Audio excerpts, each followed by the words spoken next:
Hello friends, कैसे हैं आप लोग? होपफुली ठीक होंगे। Welcome to my channel study of life. तो आज से फाइनली बहुत समय से ट्राई करने के बाद today I decided to start new series on my channel, that is science simplified.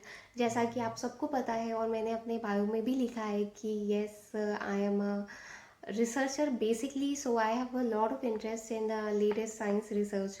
तो मैंने सोचा कि जब मैं खुद को अपडेट कर रही होंगी साइंस में लेटेस्ट क्या हो रहा है वो जानना इंटरेस्टिंग होता है मेरे लिए।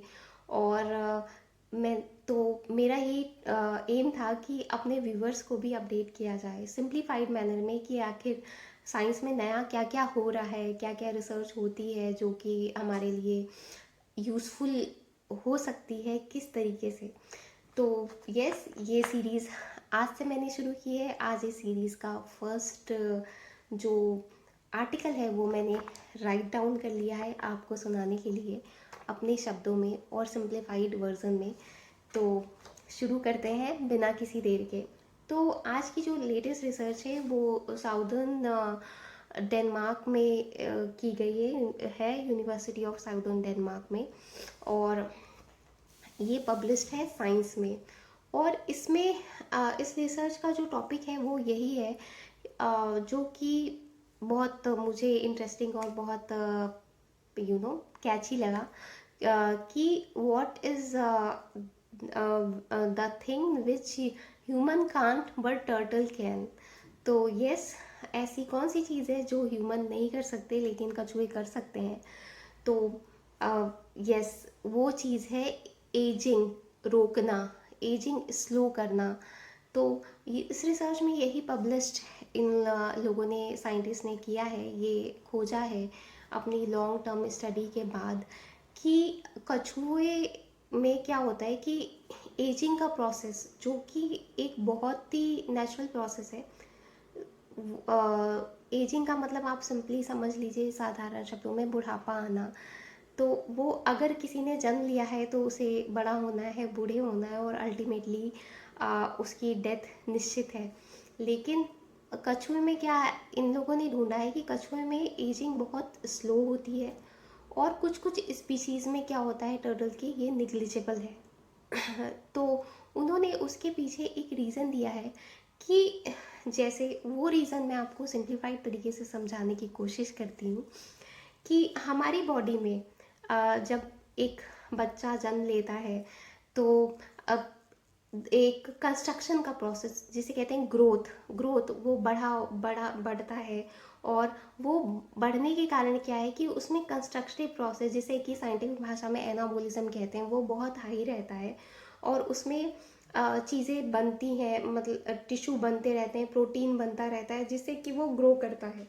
लेकिन आफ्टर एट सर्टन एज जब वो सेक्सुअल मैच्योरिटी अटेंड करता है, जैसे कि हमारे जो अ, हमारी एज है उस हिसाब से देखा जाए ह्यूमंस में मैक्सिमम ग्रोथ 16-17 साल में ख़त्म हो जाती है।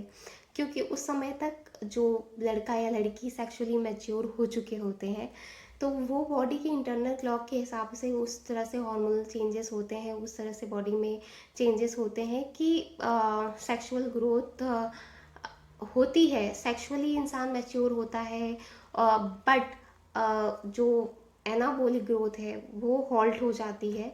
और सेक्सुअल मैच्योरिटी के अटेंड करके वो ऑफ स्प्रिंग बनाने के कैपेबल हो जाता है वो लड़का या लड़की।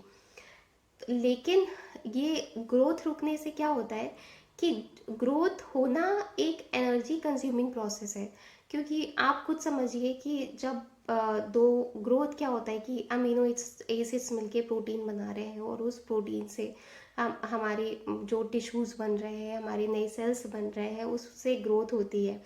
वो एक एनर्जी कंज्यूमिंग प्रोसेस है। जब ग्रोथ हॉल्ट होती है तो वो जो एनर्जी होती है वो डाइवर्ट होती है रिप्रोडक्शन में। और दूसरा रिप्रोडक्शन के प्रोसेस में और दूसरी तरफ जाती है कि जो जो टिश्यू और जो हमारा शरीर बना हुआ है फिर उसमें टूट फूट शुरू हो जाती है। क्योंकि वो ग्रोथ होना बंद हो गई है तो हर सेल्स जो होती हैं वो अपने आप को रिन्यू करती रहती हैं। अगर कोई फॉल्टी सेल है तो वो उसकी डेथ हो जाती है। तो वो रिपेयर करने के लिए जो बॉडी में टूट फूट हो रही है, जिसको कि कैटाबॉलिज्म कहते हैं, उसको रिपेयर करने में एनर्जी आती है और रिप्रोडक्शन में जाती है।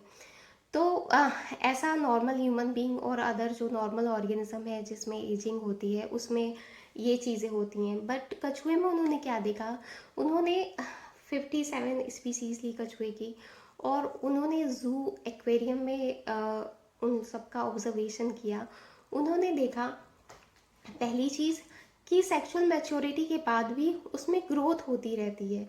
तो ग्रोथ होती है तो वो definitely there will be some role of their internal body clock, कुछ तो ऐसा पाथवे उस तरफ से जाता है उनके अंदर स्पेशल है कि वो ग्रोथ होती है, तो उनके में टूट फूट जो होती है वो नेचुरली ही कम होती है, क्योंकि ग्रोथ तभी होगी जबकि टूट फूट कम हो रही हो। आई थिंक आप समझ पा रहे होंगे इस बात को कि सपोज अगर मैं इस एज में हूँ और कोई ओल्ड इंसान है, मतलब 60+ एज में है, तो मैं उससे ज़्यादा स्ट्रॉन्ग हूँ क्योंकि मेरे में उसके कंपैरिजन में टूट फूट कम हो रही है बॉडी के अंदर। वो जो 60+ इंसान है उसकी बॉडी में कमज़ोरी है, वो घुटने में दर्द है, और 10 तरह की जो एजिंग के साथ समस्याएं होती हैं, जैसे हमारे दादा दादी या किसी भी ओल्ड इंसान में आप देख लीजिए, तो वो मुझ में नहीं है, और वो एक समय के बाद मुझ में भी हो जाएंगी जब मेरे अंदर टूट फूट ज़्यादा हो जाएगी। तो उसी तरह क्या होता है कि कछुए में उन्होंने देखा कि उसमें ग्रोथ हो रही है, तो और टूट फूट नेचुरली कम हो रही है, तो सेक्सुअल मैच्योरिटी अटेन करने के बाद भी। तो उन्होंने यही रीज़न बताया है कि this might be the reason behind the slow senescence in turtle और टॉर्टॉइज। और उन्होंने ये भी देखा है कि अगर नेचुरल कंडीशंस में जो कछुए हैं, मतलब नेचुरल वाटर बॉडीज़ में जो पाए जाते हैं, अगर उनको जू में कंट्रोल्ड इन्वायरमेंट में रखा जाए, कंट्रोल वाटर बॉडीज़ में, और उसकी वाटर क्वालिटी और बिल्कुल सारा उनका लिविंग कंडीशन इन्हांस किया जाए, तो वो एजिंग और स्लो हो जाती है। लेकिन ह्यूमन के केस में ऐसा नहीं होता।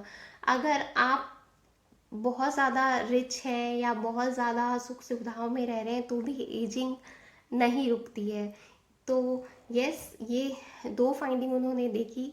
पहला कि सेक्सुअल मैच्योरिटी के बाद भी ग्रोथ होती है, तो so there might be some processes that promote growth and slow down the catabolism in tortoise, and just enhance and increase the repair pathways, जिससे कि ग्रोथ हो रही है, टूट फूट कम हो रही है क्योंकि रिपेयर उनका बहुत स्ट्रांग होगा, और सेक्सुअल मैच्योरिटी वो अटेन कर चुके हैं।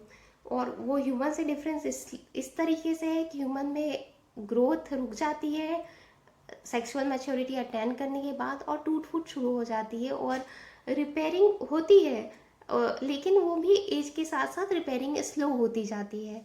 तो यस, यही थी उनकी फाइंडिंग, और जो कि डेफिनेटली इंटरेस्टिंग है क्योंकि वो बात पे जिससे कि कछुआ सेक्सुअल मैच्योरिटी अटेन करने के बाद भी ग्रो कर रहा है, और उसमें बहुत ही इम्प्रोवाइज्ड रिपेयर मैकेनिज़्म है।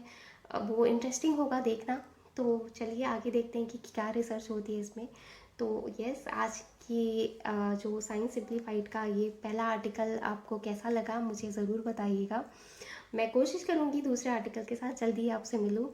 और प्लीज़ प्लीज़ अगर आपको अच्छा लगे तो मेरे चैनल को सब्सक्राइब कीजिएगा और वीडियो को लाइक कीजिएगा। Bye, good night.